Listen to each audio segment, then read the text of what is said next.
Hello everyone. Assalamu alaikum. This is Farwa Khan. I'm a practicing clinical psychologist and I'm a team member of Positively Happy platform. I pay all of my gratitude, all of my thanks to Dr. Zainab Javed, who is the CEO of this platform. I pay my gratitude because she gave me this great opportunity to talk through her platform. Today, we will delve into the fascinating and the transformative concept of conscious parenting. But before going to the main topic, I would like to share with you that in my practice as a clinical psychologist, I encounter frequent parents who bring their children with emotional and you can say behavioral concerns. During our therapeutic talk, they uncover how insecure, unsupported, and unattended attachment patterns they had with their parents. And they also uncover that how that relationship is currently impacting their relationship with their kids. Now, since we have joined, let's sit together, let's sit up, go back to inner memories and think about our childhood, our less than perfect childhood. I would ask you, what did you see? How did you find yourself seeking support and guidance? How many times you get it from your parents? And especially in those times, in those moments when you actually needed it? Question it yourself. Obviously, you know your answer. However, whenever a person who has experienced insecure attachment patterns, they somehow in their lives, at some points in their lives, must have said themselves, must have promised to themselves that if I would ever have kids, I will never yell at them, I will never spank them, or I will never make unreasonable rules for them, and many other things like that. The main thing is, none of us want to repeat the mistakes which our parents did while raising us. And yet, unconsciously, we find ourselves repeating the same cycle and eventually developing unhealthy and insecure attachment patterns with our children. Do you know that insecure attachment patterns with children, or you can say in a parent child relationship, they can have a profound impact on the emotional well-being and the development of children. Let me share a research finding with you. Here is the research you can see on your screen. This research demonstrates that when children perceive their parents as unresponsive or maybe unattended, inaccessible, or sometimes rejecting, they develop insecure attachment styles. These avoidantly attached children are hesitant. They feel hesitation to rely on their parents for support, for guidance, and nurturance. And they also start having a lag in their sense of protection and guidance. These children constantly doubt their abilities. They start having doubt on their abilities and they often exhibit dependency and clinginess. So, let's go deep and try to understand the underlying dynamics of insecure attachment patterns in a parent child relationship, right? For this, you can see on your screen, Bosman, Kovac, and few of their other colleagues proposed this dynamic model of insecure cycle in 2020. This model elaborates that when children experience distress, they have a natural instinct to seek care, to seek support and guidance from their parents. This innate urge is known as the attachment system. While on the other hand, parents also have a natural desire to be a loving and a capable parent towards their child. So, this natural instinct is known as the caregiving system. The dynamic model recognizes the presence of these fundamental instincts, and this model explore how they interact and shape attachment dynamics, different kind of attachment dynamics. So children navigate their experiences, their relationships, they encounter both positive and negative experiences. These experiences leave everlasting impressions on their memories, and also they put influence on their expectations of how their parents will, respond to their distress, will respond to their all kinds of needs. And very importantly, these memories are not easily changed. They are difficult to alter, and they can play a significant role in shaping attachment patterns from the child, from the side of the child towards their parents. In the dynamic model, insecure attachment arises when children experience distress, but their parents' response is not attuned. Their parents' response is not understanding towards them. This lack of emotional attunement triggers negative memories and reinforces negative expectations in children. Consequently, what happens is children begin to doubt their parents' abilities to meet their needs, and they may develop defensive strategies to cope uh, different kinds of situations, different kinds of circumstances in their daily life. Children who develop insecure attachments may exhibit behaviors that are actually distorted signals of their underlying attachment needs. Because of all of this, few children, they become overly anxious and constantly seeking reassurance and displaying clingy behaviors, while few children, they adopt an avoidant stance, avoiding seeking support and appearing as independent. These defensive strategies emerge as a result of the child's perception that their parents, that their need for care, their need for seeking support from the side of their parents or any other caregiver will not be met. On the other hand, parents also interpret their child's defensive strategies through their own lens. They may develop negative expectations about the child.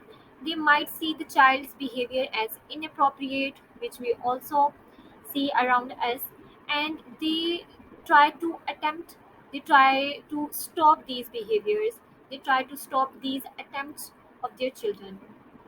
Unfortunately, these reactions further reinforce the child's negative experiences, and these attempts contribute to the intensification of the insecure cycle. This continuous loop reinforces the development of insecure attachment patterns, and it creates a cycle that can be very, very challenging to break.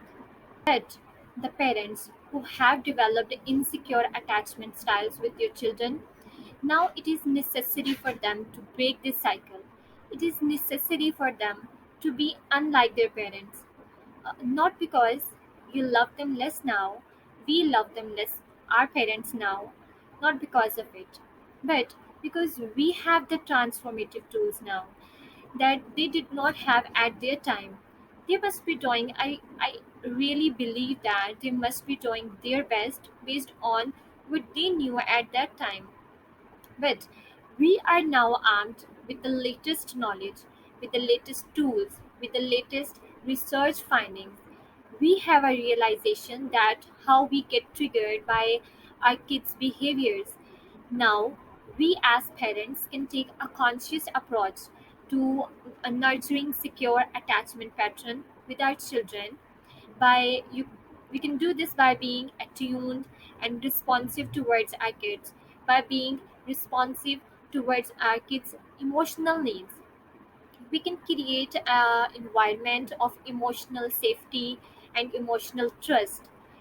Now, here comes the fascinating and a transformative concept of conscious parenting. Conscious parenting is a thing that invites us to reflect on our own experiences, our own belief system, and it let us free from unconscious patterns and unconscious biases towards the conscious ones. It empowers us to cultivate an authentic connection with our children, seeing beyond their apparent behaviors and recognizing their underlying needs. You can see on your screen what is conscious parenting. Let's go to the bookish definition by Dr. Shifali, which I really admire and appreciate her work in conscious parenting. She suggests that being conscious means being mindful, and being mindful means is being aware, being attentive. It involves discriminating the difference between reacting to our children based on our own ego driven impulses and needs versus responding from a responding from a place of inner peace and calm and authenticity.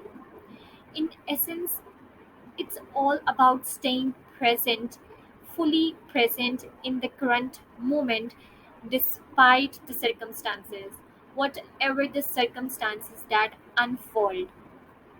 Let's move to some practical strategies to help a parent that how they can practice conscious parenting. Please remember in your mind that conscious parenting uh, is not going to give you quick fixes.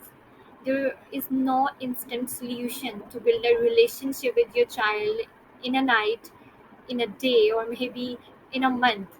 Conscious parenting is a journey. It is a lifelong journey where you find the opportunity to connect with yourself first and then you connect with your child. So here comes a few strategies which can help you out to be a conscious parent. First of all is cultivate mindfulness. Mindfulness is the foundation of conscious parenting. It involves being fully present and aware of your thoughts, your emotions, and your actions in the present moment. By cultivating mindfulness, you can develop a deeper understanding of your child's needs and emotions. You get it? First, you need to get aware, you need to know what your thoughts and ongoing emotions are. It will help you to understand and connect with your child's behaviors and emotions. To be mindful, what you can do is start noticing your triggers, like what makes you angry, what makes you worry, what catches your tensions, right? What are your triggers? Try to notice them. Whenever you are being triggered for whatever reason, what you need to do is take a moment to pause everything and connect with yourself, connect with your breathe. You can practice simple mindfulness exercises at that moment. You can practice deep breathing. You can do some meditation exercises, any yoga exercise that helps you out. You can do grounding exercises also to enhance your ability to be present with yourself first. Then it will help you to connect, to get a deeper understanding, to get a deeper connection with your child. After that, what you can practice is start listening actively. Effective communication is vital in conscious parenting. Practice active listening by giving your child your full attention when they speak. Because when they speak, they need someone to constantly attend them. They see your body language, they see where your eye gaze going through. So give your child full attention when they are speaking. Encourage them to express their thoughts, feelings, and concerns, but without any interruption. This conveys that their voice is valued and promotes a deeper connection between you and your child. For this, when your child, let's share an example what you can do to be an active listener. When your child comes home from school and they want to share their school routine, they want to share their day with you, put aside your distraction. For example, if you are using your cell phone, or maybe you are doing a household task, put it aside for a while and sit with them, maintain eye contact, give your body language, give nods, nonverbal gestures, and respond empathetically, showing that you are fully present and interested in what they have to say to you. This is going to help you a lot. Next is encourage emotional expression. It is again very important because emotions play a significant role in children's lives, and conscious parenting involves creating a safe space for your child to express their emotions, to express their feelings. Never be afraid to talk about big emotions and strong emotions and feelings with your kids. Never underestimate their ability to comprehend discussions about emotions. They really get it, and you will get really amazing responses from them. Encourage open dialogue about emotions and help your child to understand, to navigate their own emotions, their own emotional experiences in different kind of situations. You can teach them all kind of emotions. You can teach them that all of the emotions are valid and offer support and guidance in managing and expressing them in an appropriate way. Let's share an example. If your child feels angry, right, provide them with a calm environment. What you can do, you can provide them a calm environment to express their emotions. Encourage them to use appropriate words to describe what they are feeling, and help them find constructive ways to manage their anger. You can teach them deep breathing. You can I know kids love to do drawing, maybe scribbling or painting when they feel angry. And some kids love to do some physical exercises, some physical activities when they feel angry. So you can teach a lot of different kinds of strategies to your kid to deal with each kind of emotion. Next comes very important point, and it is setting healthy boundaries. While we need to set boundaries, Dr. Shifali proposed three C's to set boundaries, and it is clear, consistent, and compassionate. Let's understand what these three C's means. Creating clear boundaries means that involving and setting explicit expectations, setting explicit expectations and limits for your children's behavior. These boundaries provide a framework for children to understand what is acceptable and what is not acceptable. For example, establish rules around screen time, like we have written the example here. Establish rules around screen time. And let's say you ask your child that you can have your screen time maybe after lunch, or maybe after your homework, or whatever that suits you. It's just an example. You decide that you can have your screen time after your homework for 20 minutes. Now, this is clear that you will get it after lunch or after homework, and for how long? For 20 minutes. Now, this is explicit, this is clear about it. The second C is consistent.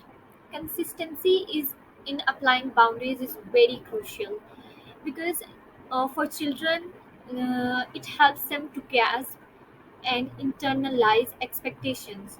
When parents consistently enforce boundaries, children develop a clear understanding of the consequences of their actions, and they learn to take the responsibility for their behavior also. Let's take this example of screen time. If you have given screen time after homework, let's say for the same time 20 minutes, then be consistent about your saying. Consistency, you must know that consistency is the thing that builds trust, and this is the thing that helps your children to feel safe. The third C is compassionate. Compassionate boundaries involves setting limits with empathy, with understanding and respect for your child's emotions. It emphasizes the importance of acknowledging and understanding the underlying needs and emotions behind the behavior while still maintaining the boundaries, the healthy boundaries. Let's take the screen time example again. mm, let's say your screen time, you have given the screen time, okay, and you ask your child your screen time is finished after 20 minutes, you are going to say that, and your child is like, no, I want more, I want more, I'm not going to give my cell phone, I'm not going to give it back to you. And you know, kids uh, do things like that. So what you are gonna do is you need to be compassionate at that moment. Showing compassion means that by seeing the underlying needs and emotions, try your best to go deep, to go behind the overt behavior, and be empathetic to your kids' inner feelings. Acknowledge them. When you identify their inner feelings, acknowledge them and help them to cope with it. Maybe you can do this via distractions, or maybe you need to be playful with them at the very right moment. This gonna help you to go through the healthy boundaries. Next one is model the behavior. It is also very important thing. It's very important to model the behaviors in front of our children. All of us must have heard in our lives that actions speak louder than words, and it's very important in case of children, because children learn through observations. They do not go what you are saying, uh, what are your verbal instructions are. They learn through observations. Always keep this thing in your mind. And conscious parenting involves modeling the behaviors and the values you want your kids to pursue in their life. You want your kids to instill among them, and make these things as their personality. You need to model all of these things, all of those values, instead of, you know, asking your kids to do certain things, and instead of putting so much struggle again around uh, verbal instructions, the continuous verbal instructions around what your kids are doing, what they are wearing, what they are eating, and many things like that. No, please let go of these struggles. Let go of these struggles right now and start doing. Just do the desired things in front of them and be consistent about that. It is very necessary that your actions, the values you put in your certain aspects of your life, those must be consistent in their way. Be a model of your kids. Lead them by showing your example. Be mindful of your own actions, of your own words, your own responses when you are interacting with others, especially in front of your children. You need to demonstrate kindness and compassion and respect in your interactions with others, because this is how your child is going to learn. as we discussed right now, that children learn through observations. Whatever you do, your child is likely to mirror your behaviors one day.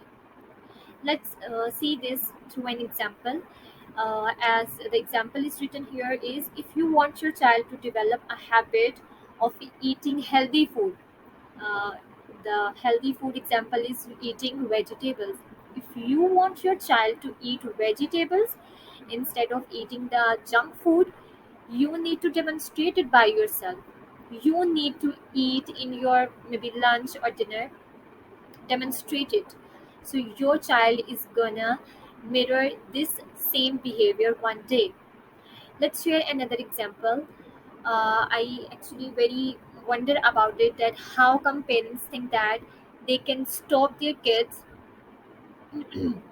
how they think that it's gonna work. They want, they attempt to stop their kids from hitting by hitting. It's a contradictory thing. Your kids will observe you and they will see how this thing is different when it comes on their end. It gives a contradictory message when parents resort to hitting as a disciplinary measure. It sends a contradictory message to children. Instead of doing this, instead of doing violent things, do a non-violent behavior. Teach them non-violent strategies, coping strategies to deal with the things. It can unintentionally reinforce the idea, because if you are hitting them and you are asking them not to hit to your siblings or maybe their friends, it can unintentionally reinforce the idea that physical aggression is an acceptable way to handle conflicts. You need to demonstrate peaceful and non-violent behaviors. Parents lay the foundation for children to learn positive methods. So here comes the next is, which is last but not the least. Conscious parenting is very, beautiful. I find it very beautiful. It does not put all emphasis like how to deal with kids, how you should behave with your kids. It's also put emphasis that how you should deal yourself also. You need to take care of yourself first. In our culture, self care is wrongly understood. Parents, especially mothers, think that self care is like it's a selfish behavior. No, self care is not selfish. It is an essential aspect of conscious parenting. You need to keep it in your mind that take care of your own well being by prioritizing self care activities that recharge and rejuvenate you. When you are, you need to keep in your mind that when you are in a balanced and in a positive state of mind, you can better understand, you can better meet the needs of your children, right? So for this you need to set aside time each day for your self-care activities. If you cannot do this on each day, you can decide 2 or 3 days in a week, or maybe one day in a week for your self-care activities. You can pursue the activities you like to do, which make you refreshed. You can do in activities like you can read a book, you can go for shopping, you can talk to a friend, or you can do yoga, or any other hobby you have, you can pursue that. Communicate to your child also that the importance of self-care activities is very important in life, and encourage them to engage in age appropriate self-care practices as well. So I hope that I really hope that you have understood the concept of conscious parenting, and it is not being about perfect. Please keep in your mind, it's not about being perfect. No one among us is perfect. As I introduced the concept, it is a lifelong journey. We have to understand it. We need to follow the strategies of conscious parenting step by step. It's a lifelong journey. We are together in this journey.